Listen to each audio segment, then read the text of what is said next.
你有没有听过当冲乐界所？没错，就是那个一大堆人破赔钱单，小则赔掉好几个月薪水，大则倾家荡产的脸书社团。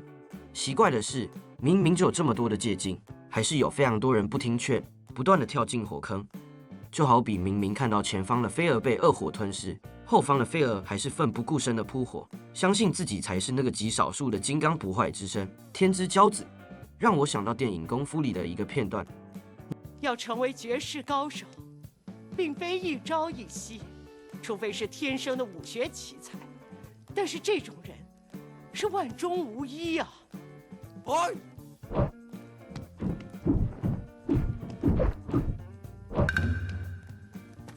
很明显，我就是这种人。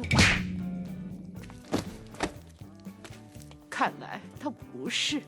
你可能会很好奇，明明就有这么多历史教训，为什么类似的故事仍一再重演呢？当冲乐戒所的封面就有一段很有意思的文字：想戒掉当冲，就和戒烟一样难。其实当冲并非没有赢家，可问题在于499万的额度太容易开了，很多人想着只要赚1%就好，这样一天也将近5万，就算再更保守点计算，少一个零，一天也有5000元，已经比大多数工资收入好了。很多人就是这样认为自己短短几周就能赚翻，幻想着自己马上就能脱离社会底层，自此陷入无尽的深渊。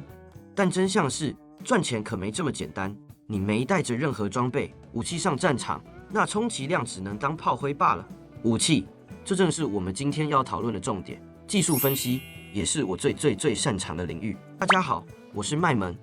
这里是分享如何投资全球各大股市，不盯盘，不短冲，只赚大波段的频道。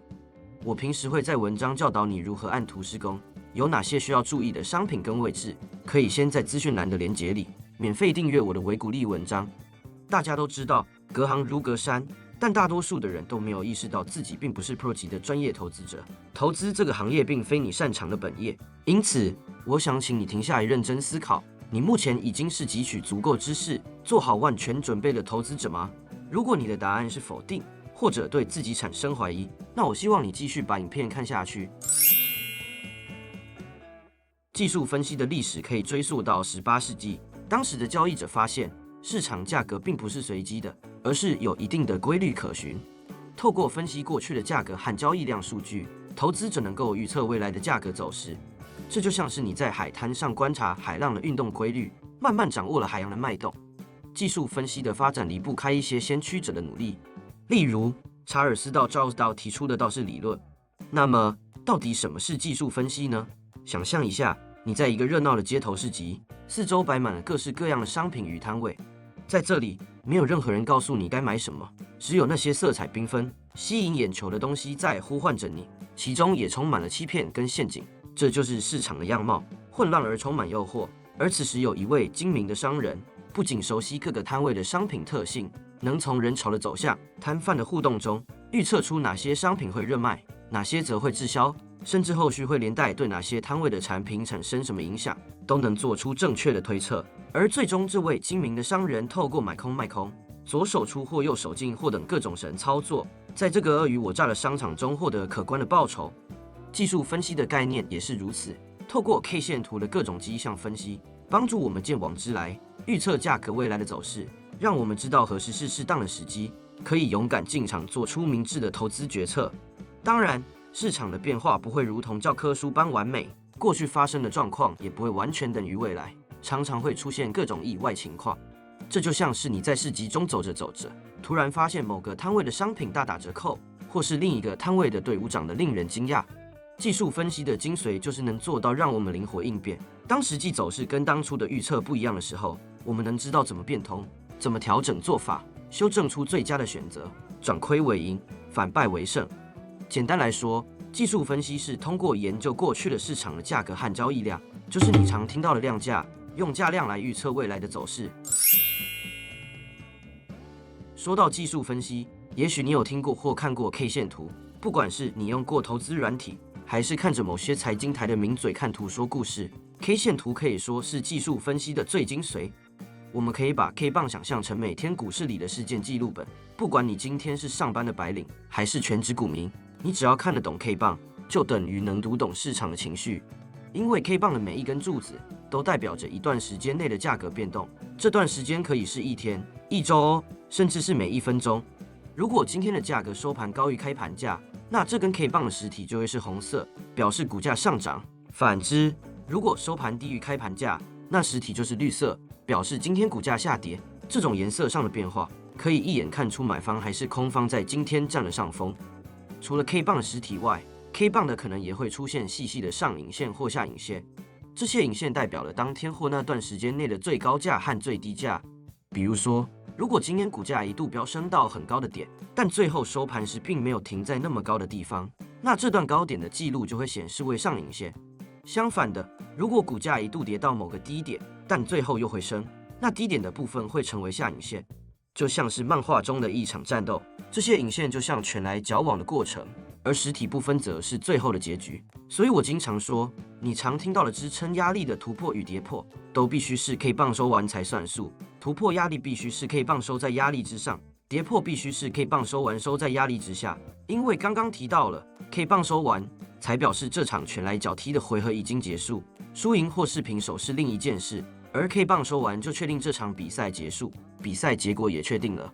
而专业交易者不会只看一根 K 棒，而是会看一连串的 K 棒，形成所谓的 K 线图。他们通过观察 K 棒的形态、K 棒的组合、K 棒的排序、K 棒的长短，来推测未来，并找到行情发动的买卖信号。就像把刚刚所说的拳来脚往的战斗过程看得更加完整，能更精准地预估到故事结局。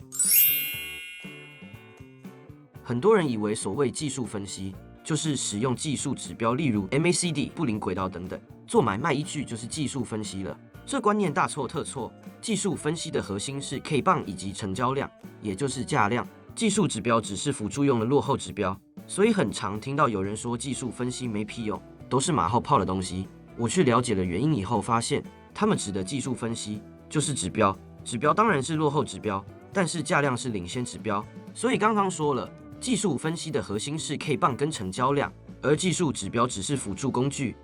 技术分析的目的在于挖掘趋势成型前的种种迹象，趋势就像是一条河流，如果顺势而为，你不用出太大力气就能抵达终点，但如果逆势而行，强行与市场对抗，那结果往往就是被冲走。像均线这样的工具，就能从旁辅助你找到顺流的方向。我们来看一段小林的故事。小林在咖啡店里拿着一根笔和一本笔记本，正在盯着咖啡店的每日营业额数据，满脸困惑。你是否也曾经像小林一样，手上拿着一大堆数据，却搞不懂这些数字该怎么用？别担心，这时候均线就能派上用场了。聪明的小林把一杯咖啡放在桌上，开始记录自己每天卖出的咖啡杯数。小林的咖啡店在这一周卖出不同数量的咖啡，星期一卖了100杯，星期二卖了90杯，星期三卖了110杯。要是小林每天只盯着当天卖了多少，可能看不出什么大趋势。这时候，如果他计算7天的平均数，并将每7天做比较，就可以清晰地看出每周的销售情况是上升还是下降。如果小林进一步统计每月、每季甚至每年的平均数，他就可以掌握更长期的趋势。小林接着又发现，他的咖啡厅在特定几个月份的卖出杯数都低于年平均。小林猜测，可能代表那几个月是淡季，市场相对不买单，因此小林决定不要投入太多资金在咖啡厅的库存上。反过来说，如果某个月因为小林推出了新口味，以至于当月销量特别突破历月新高，那很可能应该要往这个方向投入更多资金或心力。于是，小林借由这个简单的策略，判别自己咖啡厅的销售趋势，让他能够更精准地决定资金的运用。其实，小林以上统计咖啡卖出杯数的行为，就像股市里的均线一样，均线的意义就在于判别价格的趋势。我们常听到的当短期均线例如5日均线站上中长期均线例如60日均线时，这个现象称为黄金交叉，一般被视为买入的信号。其实背后的道理说穿了，就是某些策略让市场买单，以致小林的近期咖啡销量突然间比近几个月平均还高，所以小林要趁此机会投入更多资金，抢占市场，以获得更高的报酬。反之，当短期均线下穿长期均线时，称为死亡交叉，一般被视为卖出的信号，也就是可能市场已经不买单了。比起盲目投入资金，小林不如先缓一下，思考下一步。至于其他常见的布林通道、KD、MACD、RSI 这些，我们之后再做影片跟大家讲解。虽然技术指标也可以用得厉害，但我必须很负责任地提醒你，无论是均线、KD、MACD、RSI、布林通道，各自有不同的用途和优点，没有一个指标是绝对准确的。每个人都看同一张 K 线图，但是在不同人的眼里，会产生天壤之别的报酬率。技术指标也一样，大家都用一样的指标，会用跟不会用也是天壤之别。我有个朋友曾和我分享，他刚开始进入股市时的故事。懵懂无知的他在图书馆的投资相关书籍中精挑细选，最后他放弃了用简单数字包装，实则学问很深的基本面教学书籍，投向了看似充斥复杂术语，实则相对亲民易懂的技术面丛书。他就从均线和 KD 指标开始学，看完数本类似书籍后，他对各种技术指标都感到熟悉，甚至在看财经台时，都可以像老师一样看图说故事。即使我不懂该公司是做什么的，感到自豪的他，马上将自身所学投入市场，准备用技术指标大展身手。结果你猜怎么了？他发现一切不如当初想的这么美好。有时候技术指标让他一天赚几万，过几天又马上赔回去一半。为什么会如此？我要老实跟你说，任何分析都一样，就像台湾的气象报告一样，有时准，有时不准。天气预测总有失准的时候，技术分析也是。所以任何分析都一样，从来不是100%准确的。它可以增加你的胜算，但是更重要的是，学会技术分析可以帮你更快地做出正确的修正，也就是行情不如你预料的时候，你会立刻知道怎么调整，这才是最重要的。你回想一下，是不是经常当行情与你期待的不同的时候，你又不知道怎么修正的时候，很容易就会看着荧幕整个人傻住，定格在那边，旁边的人还以为你在冥想打坐入定。当你回过神时候，发现亏损已经大到扛不下去了，就变成凹单，对吧？所以你说能够及时快速的知道怎么修正重不重要？所以这个问题可能很多人都有。技术分析有用吗？答案是，所有工具都是看你是否正确使用它。技术分析的确可以帮助你抓住市场的节奏，尤其在短期交易中，它能为你提供参考点。而且不可否认的是，也有很多使用技术分析的成功交易员。上一集曾经教过基本面分析的概念，如果你还没看过，建议你待会去看完，才能将观念完整理清。